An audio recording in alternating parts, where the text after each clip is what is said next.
अस्सलाम वालेकुम स्टूडेंट्स, कैसे हैं आप लोग। लास्ट लेक्चर में हमने एक्सेस मॉडिफायर्स पे इन डिटेल बात की थी। प्राइवेट, डिफ़ॉल्ट, प्रोटेक्टेड और पब्लिक, इन पे डिटेल बात की थी। और आज हम उसकी थोड़ी सी इम्प्लीमेंटेशन करके देखेंगे बारी बारी सबकी, कि कैसे इनकी जो एक्सेस है वो चेंज होती है इनकी एक्सेस मॉडिफायर को चेंज करने के बाद। ये एक्सेस मॉडिफायर प्रोजेक्ट मैंने यहाँ पे क्रिएट किया हुआ है एक्लिप्स में, और इसमें सोर्स फोल्डर पे मैं राइट क्लिक करके एक क्लास क्रिएट करता हूँ और इसका नेम मैं कर लेता हूँ जी पेरेंट क्लास।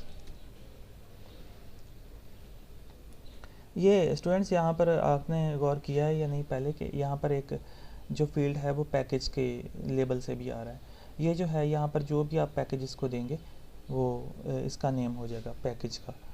पैकेज मैंने आपको बताया था कि पैकेज जो है वो सिमिलर क्लासेस, जब हम बहुत बड़ा प्रोजेक्ट हो जाता है, सैकड़ों क्लासें हो जाती हैं, तो सिमिलर क्लासेस को हम पैकेजेस में एक एक पैकेज में डिवाइड करके रख देते हैं। उससे ये पता चल जाता है प्रोग्रामर को या डेवलपर को फ़ौरन ही इंस्टेंटली ही कि जो क्लास उसको इस वक्त कोड करनी है, जिस क्लास में उसको फंक्शनैलिटी पे काम करना है, वो क्लास किस पैकेज में पड़ी है। तो ये पैकेज फील्ड है, इसमें आप जो भी पैकेज नेम देंगे, फ़र्ज़ करें मैं यहाँ पर पैकेज नेम पैकेज 1 दे देता हूँ, तो ये पैकेज का नेम हो जाएगा। अगर आप यहाँ पे कोई नेम नहीं देते तो डिफ़ॉल्ट पैकेज खुद ही डिफ़ॉल्ट के नाम से बन जाता है। ये पैकेज 1 सोर्स फोल्डर के अंदर क्रिएट हो गया और इसमें एक पेरेंट क्लास क्रिएट हो गई है। ये ऊपर भी आप देखें पैकेज 1 एक इसका हेडिंग आ रही है। इसमें स्टूडेंट्स मैं कुछ जो प्राइवेट फील्ड्स या इंस्टेंस वेरिएबल्स क्रिएट करूँगा। सबसे पहले प्राइवेट पे ही हम बात करेंगे, जिसकी एक्सेस सिर्फ क्लास के अंदर ही होती है, बाहर नहीं होती। तो प्राइवेट स्ट्रिंग प्राइवेट str के नाम से मैं एक स्ट्रिंग क्रिएट करता हूँ और इसमें स्टोर कर लेता हूँ प्राइवेट।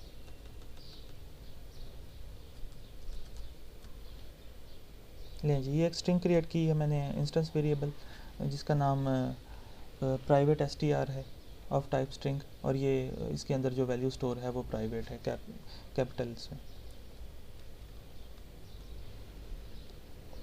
अब एक और क्लास क्रिएट करते हैं टेस्ट के नाम से।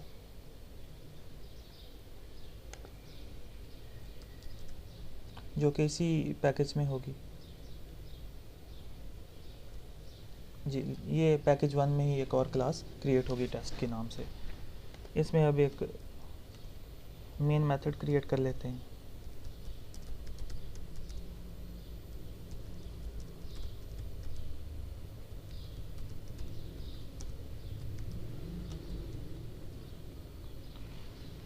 और इसमें हम ट्राई करते हैं कि पेरेंट जो क्लास है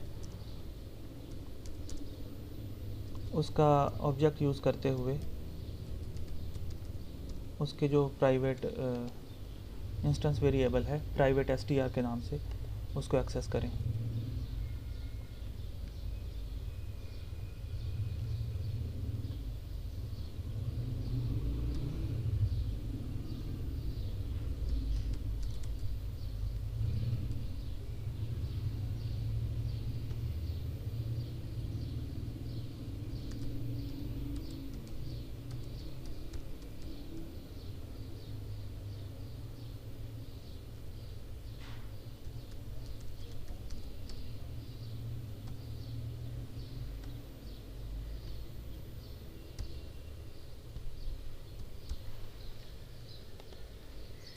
ये देखें जी, मैंने यहाँ पे प्रिंट करवाना चाह रहा हूँ वो वैल्यू जो कि प्राइवेट str के अंदर स्टोर्ड है, उसको मैं मेन मेथड में टेस्ट क्लास के अंदर जाके प्रिंट करवाना चाह रहा हूँ।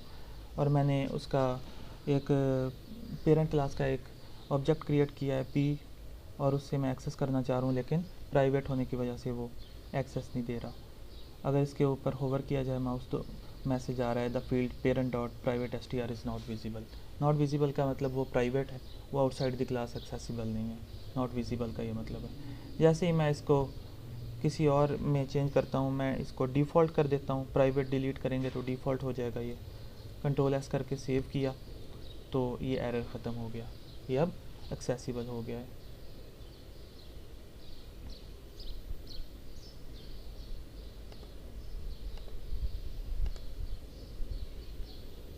ये प्राइवेट प्रिंट हो गया है। मैं इसको डिफ़ॉल्ट से चेंज करके प्राइवेट ही कर देता हूँ तो दोबारा से वही एरर आ जाएगी, the field parent dot private str is not visible, क्योंकि ये क्लास की बाउंड्री के अंदर ही एक्सेसिबल होता है, वो क्लास जिसमें ये क्रिएट होता है। अब मैं एक डिफ़ॉल्ट के मॉडिफायर से बनाता हूँ, क्रिएट करता हूँ एक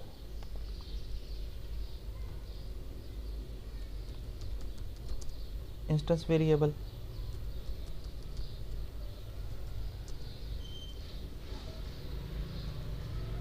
मैंने आपको बताया था कि अगर आप एक्सेस मॉडिफायर कोई भी मेंशन ना करें तो जावा जो है, जावा कंपाइलर उसको बाय डिफ़ॉल्ट उसको डिफ़ॉल्ट या पैकेज दोनों ही यूज़ होते हैं, डिफ़ॉल्ट या पैकेज उसको डिक्लेयर कर देता है। तो मैंने यहाँ पर कोई भी एक्सेस मॉडिफायर नहीं लिखा प्राइवेट, प्रोटेक्टेड या पब्लिक में से, तो ये बाय डिफ़ॉल्ट ही डिक्लेयर हो गया। अब मैं इसको यहाँ पर एक्सेस कर सकता हूँ।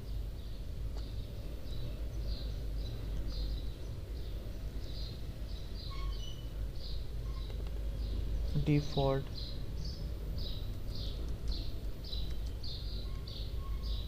लेंज ये एक्सेसिबल है, इसको मैं कमेंट करके तो यहाँ पर मेंशन कर देता हूँ एरर, क्योंकि ये एक्सेसिबल नहीं था। डिफ़ॉल्ट str जो है वो एक्सेसिबल है, तो ये इसको जो प्रिंट करवाना चाहिए मैसेज वो डिफ़ॉल्ट होगा।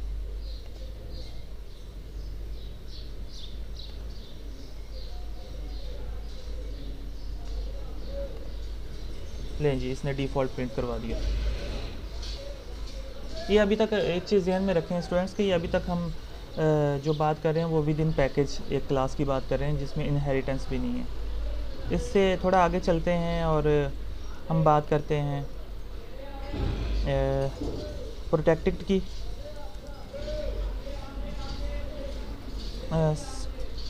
स्ट्रिंग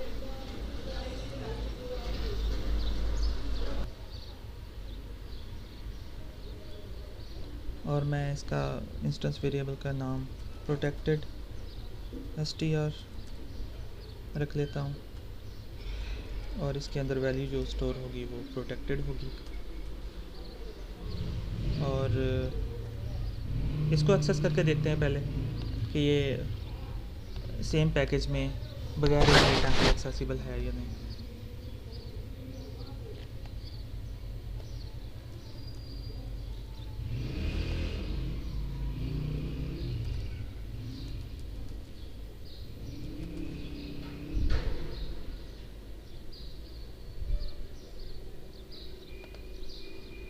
लें जी, प्रोटेक्टेड भी प्रिंट हो गया और डिफ़ॉल्ट भी प्रिंट हो गया। दैट मीन्स कि एक पैकेज में प्रोटेक्टेड भी एक्सेसिबल है और डिफ़ॉल्ट भी एक्सेसिबल है बगैर इनहेरिटेंस के, अगर उसी पैकेज में वो क्लास पड़ी है तो।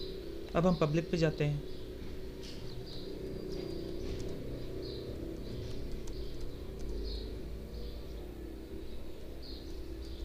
पब्लिक str के नाम से एक इंस्टेंस वेरिएबल क्रिएट किया और उसके अंदर जो वैल्यू स्टोर की वो कैपिटल पब्लिक स्टोर कर दी और मैंने इसको कंट्रोल एस कर दिया सेव करने के लिए। इसको एक्सेस करके देखते हैं।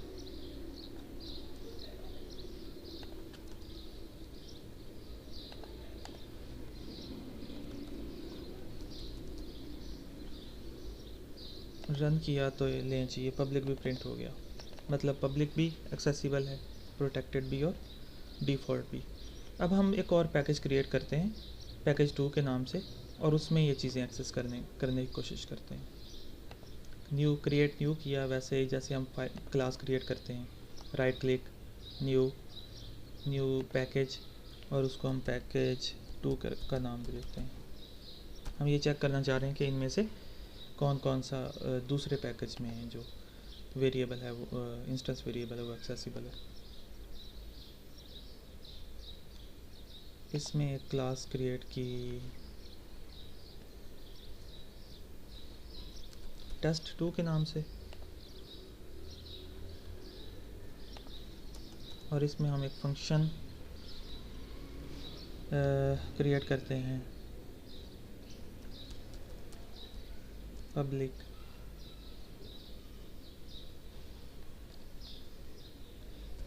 void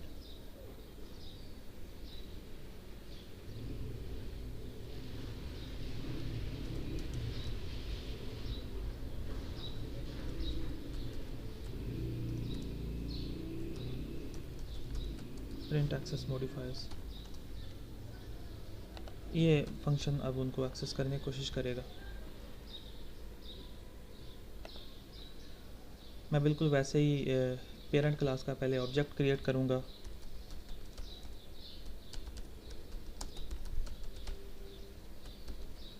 ये ऑब्जेक्ट क्रिएट हो गया।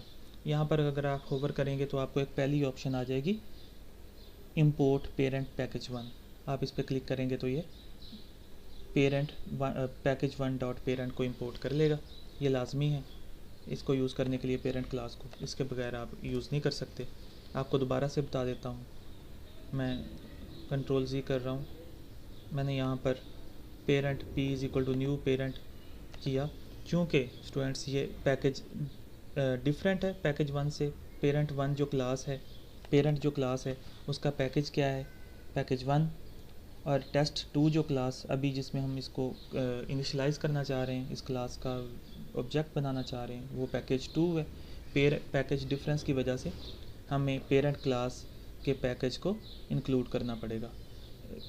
इसके ऊपर आप इंपोर्ट के ऊपर क्लिक करेंगे, पैकेज 1 डॉट पेरेंट। अगर आप इसको वैसे भी लिख लें बगैर किसी गलती के, सिंटैक्स एरर के बगैर अगर आप लिख लें तो भी ये बिल्कुल ओके चलेगा, बिल्कुल ठीक चलेगा। लेकिन अगर आपको ये एरर आए तो आप उसके ऊपर होवर करें माउस, आपको इंपोर्ट पेरेंट क्लास का ऑप्शन आएगा, आप उसके ऊपर क्लिक कर दें तो ये खुद ब खुद इंपोर्ट भी कर लेता है इक्लिप्स जो है। लें जी, ये पेरेंट का एक ऑब्जेक्ट बन गया। अब हम इसके थ्रू, इसके प्राइवेट तो हमें श्योर है कि वो नहीं एक्सेसिबल होगा, हम उसको नहीं ट्राई करते, या कर भी लें तो कोई ऐसा इशू नहीं। डिफ़ॉल्ट को ट्राई करते हैं, प्रोटेक्टेड और पब्लिक को ट्राई करते हैं। मैं वही कोड टेस्ट वाला ही उठा रहा हूँ ताकि मुझे दोबारा से कोड ना करना पड़े, बिल्कुल सेम कोड उठा रहा हूँ। उसमें भी आप देखें कि मैंने जो ऑब्जेक्ट है वो p के नाम से बनाया था, यहाँ पर भी ऑब्जेक्ट p के नाम से ही बनाया है, तो मुझे कुछ भी चेंज करना नहीं पड़ेगा। आप अगर कॉपी पेस्ट करें तो ज़रूरी आपके लिए ये है कि आप कोई सिंटैक्स एरर ना करें। ये एरर्स जो आपको शुरुआत में काफ़ी तंग करेंगे, आहिस्ता आहिस्ता आपको समझ आती जाएगी कि ये एरर क्या कह रही है, इसका सोल्यूशन क्या है, ये एरर क्या कह रही है। एरर्स को रिजॉल्व करना आ जाएगा। लें जी, मैंने वही वाला कोड डिफरेंट पैकेज में एक क्लास बना के उसमें पेस्ट कर दिया। तो प्राइवेट को भी मैं अनकमेंट कर रहा हूँ, तो ये प्राइवेट क्लास के बाहर भी एक्सेसिबल नहीं है, तो ये पैकेज तो बहुत बड़ी बात है, बहुत दूर की बात है फिर। तो ये पैकेज के बाद बाहर भी एक्सेसिबल नहीं है, डेफिनेट सी बात है। इसको मैं एरर से दोबारा कमेंट कर देता हूँ। डिफ़ॉल्ट जो है, डिफ़ॉल्ट अगर मैंने आपको बताया था कि वो पैकेज के बाहर बिल्कुल भी एक्सेसिबल नहीं होता। पैकेज के अंदर कहीं भी आप उसको किसी भी क्लास में डिफ़ॉल्ट को एक्सेस कर सकते हैं, लेकिन जैसे ही आप पैकेज चेंज करेंगे आपको पैकेज के अंदर वो एक्सेसिबल नहीं रहेगा। आपको ये भी कमेंट ही करना पड़ेगा।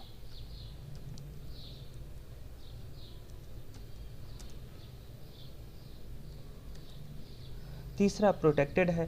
प्रोटेक्टेड की हमने ये कहा था कि protected with in A class private की तरह पूरी क्लास में एक्सेसिबल होता है, फिर वो पूरे पैकेज में भी एक्सेसिबल होता है डिफ़ॉल्ट की तरह। दोनों प्रॉपर्टीज़ उसमें आ गई। फिर वो पैकेज के बाहर भी एक्सेस किया जा सकता है, लेकिन इनहेरिटेंस के थ्रू उसको एक्सटेंड करनी पड़ेगी। अगर इसने यहाँ पर ये यूज़ करना है प्रोटेक्टेड str, जो कि access specifier of type protected है पेरेंट क्लास में, तो इसको पहले यहाँ पर एक्सटेंड्स करना पड़ेगा, एक्सटेंड्स पेरेंट। ये एक्सटेंड्स पेरेंट करेगा तो ये जो वेरिएबल है जो इंस्टेंस वेरिएबल है वो एक्सेस हो सकता है।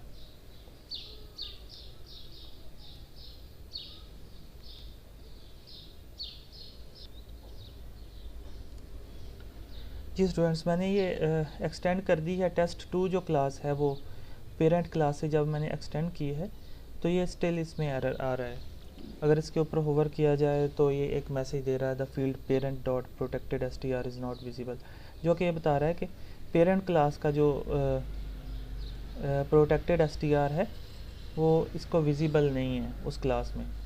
दैट मीन्स कि ये वाला जो फील्ड है ये उसको उस क्लास में विजिबल नहीं है। लेकिन आपको याद होगा कि इनहेरिटेंस काम क्या करती है। इनहेरिटेंस ये करती है कि जितने भी नॉन प्राइवेट इंस्टेंस वेरिएबल्स हैं वो सब के सब जो चाइल्ड क्लास है उसमें वो खुद ब खुद ही इनहेरिट हो जाते हैं, उनको कोड नहीं करना पड़ता दोबारा से। तो अगर हम इस जो कंसेप्ट पे बात करें तो नॉन प्राइवेट जितने भी हैं जितने ये डिफ़ॉल्ट है, प्रोटेक्टेड है, पब्लिक है, ये तीनों के तीनों इस वक्त इम्प्लिसिटली पेरेंट क्लास का पार्ट, test2 क्लास का पार्ट बन चुके हैं। वो यहाँ पे लिखे हुए नज़र तो नहीं आ रहे, मेरी ये बात बहुत इंपॉर्टेंट है, आपको गौर से सुननी चाहिए कि वो यहाँ पर लिखे हुए नज़र तो नहीं आ रहे जितने भी नॉन प्राइवेट इंस्टेंस वेरिएबल्स हैं पेरेंट क्लास के, ये तीनों के तीन डिफ़ॉल्ट, प्रोटेक्टेड एंड पब्लिक, ये यहाँ पर test2 क्लास में लिखे हुए नज़र तो नहीं आ रहे लेकिन वो इम्प्लिसिटली इसका पार्ट हैं, वो इसका पार्ट बन चुके हैं। ये एक्सटेंड्स पेरेंट ने ये वाला जादू कर दिया है कि वो हमें नज़र तो नहीं आ रहे को लेकिन वो इसका पार्ट बन चुके हैं। तो जब हम ये पी डॉट प्रोटेक्टेड str इसको करते हैं तो ये हमें पेरेंट का जो प्रोटेक्टेड str है उसकी एक्सेस देता है, जो कि यहाँ पर अलाउड नहीं है। तो ये क्या कर सकता है, ये इसको आप अगर सिंपली पी डॉट को रिमूव कर दें तो ये एरर रिमूव हो जाएगी। दैट मीन्स कि ये प्रोटेक्टेड str अपनी क्लास का अब एक्सेस कर रहा है, जो इम्प्लिसिटली प्रोटेक्टेड str ये वाला इम्प्लिसिटली एक्सटेंड करने से, ये एक्सटेंड पेरेंट करने से यहाँ पर ऐड हो गया था और हमें नज़र नहीं आ रहा, ये अब उसको एक्सेस कर रहा है। हाँ, वैल्यू इसके अंदर शायद वही होगी जो इसके अंदर प्रोटेक्टेड होगी, वैल्यू स्टोर वैल्यू इसके अंदर वही यूज़ हो रही होगी, लेकिन प्रोटेक्टेड str अब test2 क्लास का जो है इम्प्लिसिटली जो गायब पड़ा हुआ है, हमें विजिबल नहीं है, वो यूज़ हो रहा है। पी डॉट प्रोटेक्टेड str यहाँ पर एक्सेसिबल नहीं होगा, वो स्टिल इनएक्सेसिबल है, लेकिन एक्सटेंड्स करने से जो इसके अंदर आ गया है खुद ब खुद ही एक तरह से कॉपी बन गई, आप कह सकते हैं कि कॉपी इसके अंदर बन गई है, आप वो यूज़ कर सकते हैं। आप पी डॉट को रिमूव करना चाहें कर दें, आप दिस डॉट यूज़ करना चाहें दिस डॉट यूज़ कर लें। एक और तरीका ये भी है कि आप इसी क्लास का ऑब्जेक्ट भी बना के इसको यूज़ कर सकते हैं। आप पेरेंट के साथ test2 क्लास का एक ऑब्जेक्ट बनाएं और उसके ज़रिए भी यूज़ कर सकते हैं। लें जी, test2 क्लास का एक ऑब्जेक्ट t2 बना है और उसके ज़रिए अब मैं आपको एक्सेस करके ये दिखाता हूँ। लें जी, t2 डॉट प्रोटेक्टेड str, ये t2 डॉट प्रोटेक्टेड str हमें ये इंडिकेट कर रहा है कि ये test2 क्लास का प्रोटेक्टेड str इंस्टेंस वेरिएबल है, ना कि पेरेंट का। पेरेंट के अंदर एक पड़ा हुआ है लेकिन उसकी कॉपी एक्सटेंड करने की वजह से जो test2 के अंदर बनी है ये उसको एक्सेस कर रहा है। ठीक है, लेकिन मैं सिंपल रखने के लिए आपको सिर्फ प्रोटेक्टेड str ही यूज़ करवा रहा हूँ। आप यूज़ कर सकते हैं दिस डॉट यूज़ कर रहे हैं, दिस का मतलब भी इसी क्लास का ऑब्जेक्ट होता है। इसका अपना एक खुद बना के एक्सप्लिसिट एक ऑब्जेक्ट जिस तरह मैंने t2 बनाया, आप इसको यूज़ कर सकते हैं, या सिंपली प्रोटेक्टेड str यूज़ कर सकते हैं। ये अब जो प्रोटेक्टेड str है, मैं दोबारा रिपीट कर रहा हूँ, ये test2 क्लास के अंदर जो इनहेरिट हुआ है या कॉपी एक बन गई है वो यूज़ हो रहा है, ना कि पेरेंट क्लास का डायरेक्टली वो एक्सेसिबल नहीं है। हाँ, पी डॉट पब्लिक str ज़रूर इधर यूज़ हो रहा है, वो ज़रूर इधर डायरेक्टली पेरेंट क्लास का ही यूज़ हो रहा है, तो ये यही वाला यूज़ हो रहा होगा। ये आपको कोई एरर नहीं देगा, ये आपको कोई मसला क्रिएट नहीं करेगा। डिफ़ॉल्ट ने आपको यहाँ पर ना कर दी कि नहीं मैं नहीं यूज़ कर सकता। डिफ़ॉल्ट अगर आपने इनहेरिटेंस करके भी यूज़ करना चाहा है तब भी नहीं वो आपको एक्सेसिबल होगा। ठीक है, वो with in the package he use कर सकते हैं आप, चाहे इनहेरिटेंस करें ना करें आपकी मर्ज़ी। आउटसाइड दी पैकेज आपको किसी भी तरह एक्सेसिबल नहीं है। प्रोटेक्टेड आपको इनहेरिटेंस करके एक्सेसिबल हो जाता है, विदाउट इनहेरिटेंस ये भी नहीं एक्सेसिबल होता। पब्लिक आपको हर तरह से एक्सेसिबल है, with in package, without package, with in class, without class, outside the class, जहाँ भी आप एक्सेस करना चाहें आप कर सकते हैं। जैसे हमने इंस्टेंस वेरिएबल्स की एग्जांपल्स की हैं, आप इसी तरह से मेथड्स की या फंक्शंस की एग्जांपल्स भी कर सकते हैं। प्राइवेट पहले एक मेथड बनाएं, फिर एक पब्लिक बनाएं, या डिफ़ॉल्ट, प्रोटेक्टेड, पब्लिक, सारे के सारे बारी बारी बना के उनको एक्सेस करने की कोशिश करें। वो भी इसी तरह से इनकी एक्सेसिबिलिटी आप चेक कर सकते हैं। मैंने आज आपको सबसे पहले विद इन पैकेज एक्सेसिबिलिटी दिखाई, प्राइवेट की, फिर डिफ़ॉल्ट की, फिर प्रोटेक्टेड की, और एट द एंड पब्लिक की। और फिर मैंने पैकेज से बाहर पहले बगैर इनहेरिटेंस के आपको प्राइवेट, डिफ़ॉल्ट, प्रोटेक्टेड और पब्लिक की एक्सेसिबिलिटी शो करवाई, और फिर उसके बाद मैंने जो इनहेरिटेंस है उसको भी यूज़ करके आपको इसकी एक्सेसिबिलिटी वगैरह दिखाई कि ये कैसे एक्सेसिबिलिटी चेंज हो जाती है एक्सेस मॉडिफायर को चेंज करने से। ये था जी आज का लेक्चर। इसके साथ ही आज के लेक्चर का इख्तिताम करते हैं। टेक केयर, अल्लाह हाफ़िज़।